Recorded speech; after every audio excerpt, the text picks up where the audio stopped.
Política. Actividad de quienes rigen o aspiran a regir los asuntos públicos. Actividad del ciudadano cuando interviene en los asuntos públicos con su opinión, con su voto o de cualquier otro modo.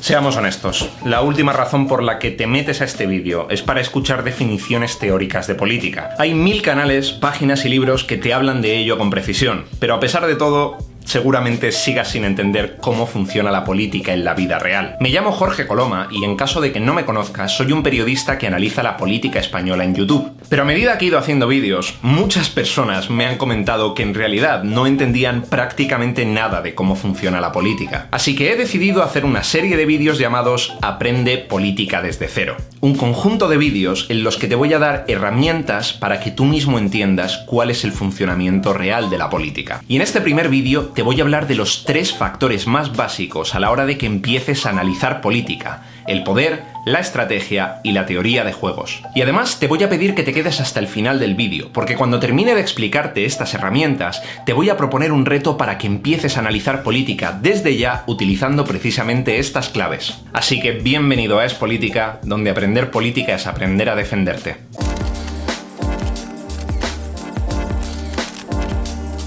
Quiero empezar este vídeo hablando del poder, porque sencillamente no se puede hacer análisis político sin entender qué es el poder en política. Y te podría dar una definición muy básica, que el poder es la capacidad o la potencia de hacer algo, y en política esto se traduce a una serie de personas o colectivos a los que se les ha conferido la capacidad de organizar los sistemas de un determinado territorio. Pero esta es una definición tremendamente plana. El poder político es muy complejo de definir, pero personalmente y a modo de metáfora te podría decir que es un cubo y tiene 4 grandes caras. En primer lugar tendríamos el poder ejecutivo externo, es decir, las decisiones y acciones que una persona o un colectivo pueden tomar de cara a un territorio determinado, estando tanto en el gobierno como en la oposición. En segundo lugar tendríamos el poder ejecutivo interno, que son las decisiones o acciones que una persona o un colectivo pueden tomar de cara a su propio partido político. En tercer lugar tendríamos el poder mediático, que es la capacidad de una persona o de un grupo de personas de atraer a los medios de comunicación, de darles información por debajo de la mesa y de hacer declaraciones públicas. Y por último tendríamos el poder social, que es básicamente la capacidad de influencia política que se tiene a partir de una agenda de contactos determinada y, en definitiva, pues las relaciones informales que existen fuera del ámbito de la política. A simple vista parece que no es tan difícil definir y separar lo que es el poder político, ¿verdad? No lo es en absoluto, porque lo que ocurre con las distintas partes del poder político es que no solo no están separadas entre sí, sino que además se suman o se restan poder entre sí. A ver, piensa en, por ejemplo, José María Aznar. Aznar ya no tiene poder ejecutivo ni externo ni interno, ni en el gobierno de España, ni dentro del Partido Popular, ¿verdad? Pero sin embargo, su modelo político, sus ideas, su legado, tienen una enorme influencia dentro de ciertos sectores del Partido Popular, entre ellos del círculo cercano a Pablo Casado. Y esa influencia genera que dentro del PP muchas personas y colectivos se apeguen a sus ideas, las defiendan dentro del partido y luego posteriormente las trasladen desde la oposición en el Congreso. Y al mismo tiempo también podríamos decir que José María Aznar tiene un enorme poder mediático. Dirige FAES, que es el principal lobby de la derecha en España, y los medios de comunicación están pendientes de cada declaración que hace tanto la organización como Aznar en sí mismo. Y al estar fuera de la política institucional, podríamos decir que el poder social que pueda conservar Aznar no sería mucho, puesto que ya no participa en política, pero ¿verdaderamente no participa en política? Aunque no esté en el Congreso ni dentro del Partido Popular, ¿no influye el hecho de que dirija FAES y de que sus entrevistas las lean millones de personas? ¿No cambia eso su poder social, su poder político, su poder ejecutivo, interno, externo? Lo que quiero decirte con esto es que el poder político no es un cubo que tiene caras separadas entre sí, es un círculo. Un círculo con límites difusos, donde los distintos tipos de poder se mezclan, se complementan, se suman y se restan entre sí. Y el problema del poder en política es que esta definición es solo el principio. Siendo honestos, necesito varios vídeos enteros para poder hablar del poder en política con precisión, pero de momento me basta con que conozcas sus aspectos más básicos, porque más allá de los diferentes tipos de poder que existen dentro de la política, la parte más básica del poder político es que siempre es estratégico. Cuando hablamos de estrategia en política, hablamos de que el poder político siempre persigue un objetivo en concreto. Y para llegar a ese objetivo, se toman una serie de medidas específicas y planificadas con el fin de alcanzarlo.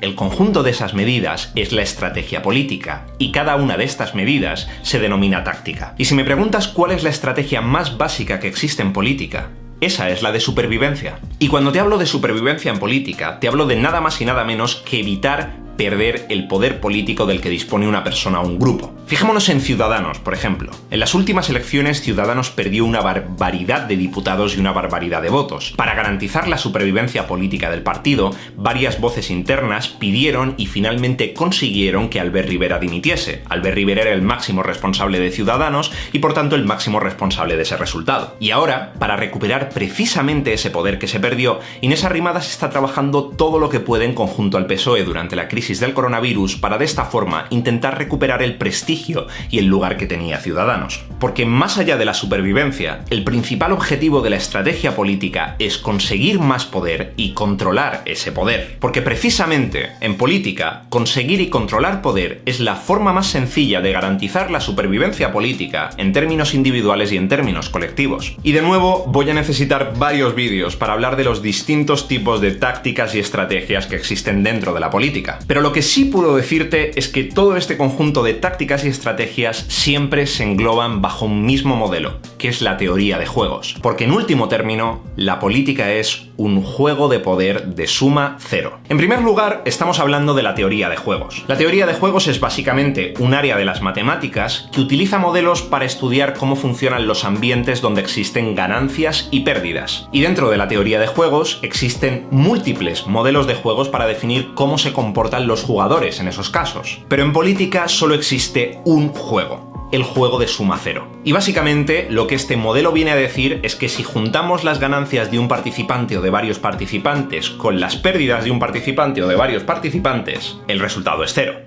No me estoy explicando, ¿verdad? Lo que quiero decirte con esto es que en política las ganancias de un jugador equivalen a las pérdidas de otros jugadores. Piensa en algo tan sencillo como las pasadas elecciones generales. Analicemos, por ejemplo, el caso de Ciudadanos. En las últimas elecciones, Ciudadanos perdió 47 escaños, que se traducen más o menos a más de 2,5 millones de votos. La gran mayoría de análisis coinciden en que una buena parte de estos votos se fueron directamente a la abstención, concretamente 1 millón, pero también que los partidos de derecha y el PSOE recibieron otra parte sustancial de los mismos. Por lo tanto, aquí podemos concluir dos cosas. En primer lugar, que por pequeña o grande que haya sido la ganancia, una parte de los votos de los partidos de derechas y del PSOE vienen directamente de la pérdida de votos de Ciudadanos. Y aunque la abstención no influye finalmente en el resultado electoral, sí que podríamos concluir que si el millón de votantes de Ciudadanos que decidió abstenerse durante las pasadas elecciones hubiese votado, los resultados podrían haber sido bien diferentes. De esto es de lo que hablo cuando digo que la política es un juego de poder de suma cero. En política, tú siempre ganas en la misma medida en la que le haces perder poder a otro. Y además, esta es otra de las bases de la política, que no existe política sin enemigos, pero si no te importa voy a dejar eso para otro vídeo. De momento, quédate con estos tres conceptos: poder político, estrategia política y juego de suma cero. Porque no solo creo que te van a resultar muy importantes a la hora de analizar la actualidad política, sino que de hecho quiero plantearte el reto de que lo hagas ya, en este momento. Me gustaría que eligieses un suceso de la actualidad política, y me da igual quién sea el protagonista y en qué medio esté escrito, siempre y cuando hayas contrastado que la noticia es real. Coge el link de esa noticia, cópiala en los comentarios para que el resto de la gente pueda verlo y a continuación haz tu propio análisis político basándolo precisamente en el poder, la estrategia y el juego de suma cero. Es decir, qué clase de poder político está presente en ese suceso, con qué estrategia se hace y quiénes ganan y quiénes pierden con esa acción. No solo la gente va a verlo y por supuesto pueden participar y dar su opinión, sino que además yo mismo voy a contestar a tu comentario y tal vez entre los dos podemos encontrar un nuevo punto de vista a ese suceso. Y por supuesto, si te ha gustado este vídeo y quieres seguir con esta serie de Aprende Política desde cero, te pido que le des like, que te suscribas y actives la campanita para ser el primero en ver los nuevos vídeos y que por supuesto lo compartas con la gente que creas que puede estar interesada. Espero seguir viéndote con el canal y recuerda, esto es política. Aquí, de una forma u otra, todo es poder. En primer lugar, le quería dar las gracias a Melu Laura, que es una de las suscriptoras del canal, porque fue ella la que me propuso hacer esto y de hecho coincide con el hecho de que yo ya lo tenía en mente desde hacía meses, pero ver su comentario me dio como más ganas en conjunto a comentarlo con más gente de mi entorno y demás. Así que muchas gracias por tu sugerencia, espero que te haya gustado y que os haya gustado el vídeo y francamente tengo mucha ilusión al respecto de esta serie porque es precisamente eso, ¿no? El hecho de que mucha gente dice, no, pero es que no entiendo cómo funciona la política, por qué se toma esta acción, por qué se hace esto. Es sencillo de comprender una vez entiendes cómo funciona la mente y cómo funciona la estructura de los políticos y de la política, ¿vale? Así que de ahora en adelante voy a ir compaginando los vídeos de análisis con estos vídeos de Aprende Política desde cero, porque la verdad es que me hace muchísima ilusión poder hacer este tipo de contenido. Nos vemos dentro de poco, ha sido un placer, soy Jorge Coloma, si es personal, es política.